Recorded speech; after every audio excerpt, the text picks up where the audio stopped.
The beach at Normandy, the bridge on the River Kwai, James Bond movies. So many good things that the British have been involved in. So what the hell happened here?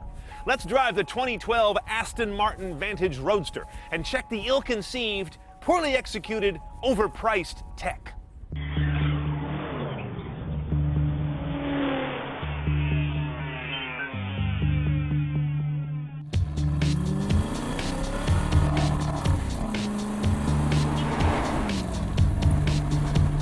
So what is an Aston Martin Vantage? It's the smallest Aston Martin. It's a handmade car, and this one's a Roadster.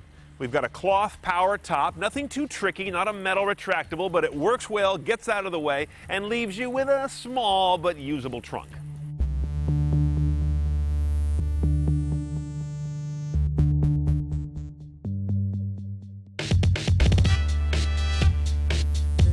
So if the looks of this car are all it's got going for it, let me show you all the things it doesn't have going for it. Starting with that, the insult.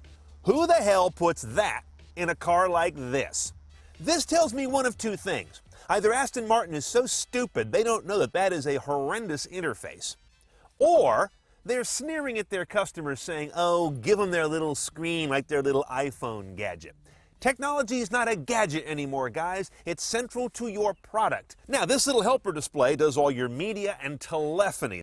It's glare-filled, very small, and rams an awful lot into a small place. My climate control status, outdoor temperature, phone status, where are the winds blowing, do I have Dolby PL2 on, and my source and content readout. You can do Bluetooth calls in this car, but that's optional. I mean, after all, it's only 136 grand. Let's not throw in the Bluetooth. You won't be streaming Bluetooth stereo audio because that's simply not available. So go ahead and put your phone down here in the phone cradle, except it won't fit. And then there's this. What is this? I have no idea. I scoured the manual. I tried fitting it everywhere. It doesn't really fit anywhere. It might just be a sex toy the last reviewer left here. This is called the trinket holder. In other words, this is where you put your wedding ring when you're out at the bar cruising for cougars. Behind here are some strange little binnacles. There's one behind me here that has the world's crappiest toolkit, and then there's one over here that goes to nothing. Oh, check this out. Very nice, fancy cigarette lighter holder, except it's not. It's the wrong diameter. Apparently, that's a special custom holder for a Lamy brand pen, which the last reviewer apparently stole. Now, Aston does this bizarro thing with transmission and key. They make this obsessively fancy crystal key. They also have something called the emotion controller. It's right here in the manual. They don't tell you what it is, and as far as I know, it's a unicorn. You put this thing in to start the car and hold it down, and then the world's strangest transmission controller. Reverse, start, neutral, drive, in this weird sort of layout with the key in the middle. Once you get the car up and running, you look over to your instrument panel, you look at your gauges, and you get mad. Look at the fuel gauge or the temperature gauge. They use white markings on a bright aluminum bezel. You can't read the markings in any conditions. So all I can tell is that I'm somewhere between full and empty. The speedometer goes to 220. The car goes to 180. You'll be going to maybe 100. So why waste all that space on the gauge, making it impossible to tell if I'm going 55? The best I can tell is I'm in between 40 and 60. The tachometer goes counterclockwise. Does anything else in the Western world increase going counterclockwise? The final insult in this vehicle as you prepare to pull away is that you really don't fit. We have the top down for shooting the video, but I'd still have the top down, even in the rain, because that's the only way I fit in this car. This car is for little men. Before we hit the road, let's check out the engine bay where the story does brighten considerably. This is one beautiful motor. It's a real engine. It's made of real engine parts. I'm not seeing tons of plastic shrouds everywhere. 4.7-liter V8, as you can see. 420 horsepower, about 346 foot-pounds of torque. Gets this 3,700-pound car to 60 in about 4.7 seconds while delivering 1421 mpg.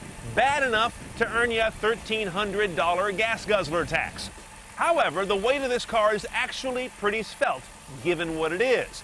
Part of that's from what you see in here. In the engine bay, you can pick up on the aluminum, magnesium, the bonded construction, some steel panels, all kinds of different construction technologies put this car together. And it's really quite impressive from that aspect.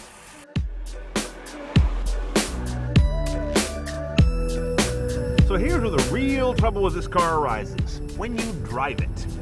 Remember, we have this 6-speed dual-clutch automated manual transmission, apparently dating from the 90s. It's a piece of crap.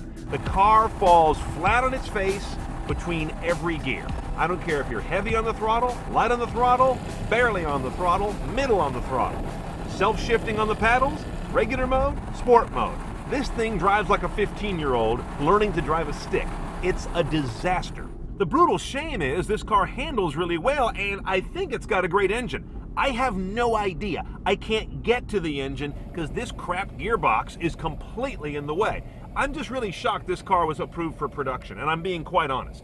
Put the car in sport mode here. It does remap the throttle so you get more aggressive acceleration. It supposedly unleashes more torque. I'm not sure what it does there. Maybe it remaps the valve train.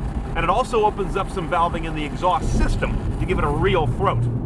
Now, as you can see, this car rides like a truck, and there is no suspension settings on it. It's just the suspension. Sporty, really hard.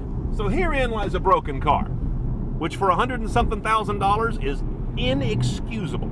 And I know this car is handmade and that counts for something, I guess.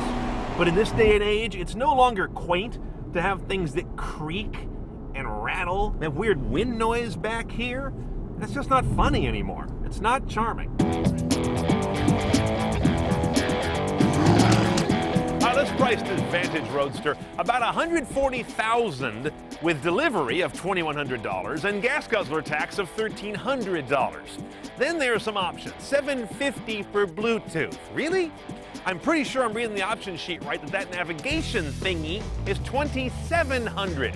Who priced this stuff? Henny Youngman? Now, save yourself $5,000 by getting rid of that Soviet-era gearbox and going with the standard 6-speed manual.